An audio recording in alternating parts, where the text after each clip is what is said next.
Assalamualaikum warahmatullahi wabarakatuh. Tepangkeun wasta abdi ataya Nomi Nabila ti kelas 11 MIPA 2. Di dieu abdi bade nyampaikeun biantara anu judulna memperingati tepang tahun sakolahan. Wilujeng nyaksikeun. Assalamualaikum warahmatullahi wabarakatuh. Sateacana hai urang panjatkeun puji sareng syukur kehadirat Allah Subhanahu wa taala. Sabab urang sadaya tiasa kempel di ieu acara sareng kaayaan sehat walafiat. Ibu bapak guru anu dipika hormat sareng rerencangan anu dipika cinta, poe ieu mangrupakeun poe anu bersajarah kanggo urang sadaya anu jadi wargi sakola SMA Negeri 1 Karawang. Kanggo ngiring acara syukuran sakolahan ieu anu kagenep 21 taun.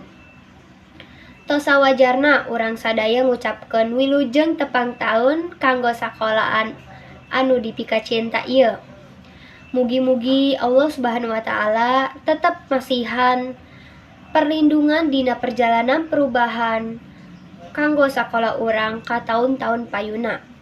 Sareng mugi-mugi jadi sakola nu semakin sae serta gaduh penerus bangsa anu berguna kanggo masa nu bade datang. Abdi ngucapkeun mangrebu-rebu nuhun ka sadaya wargi sakola SMA Negeri 1 Karawang anu entos masihan dukunganna kanggo sakola tercinta ieu. Akhir kata, abdi nyuhunkeun dihapunten bilih aya nu salah dina cariosana.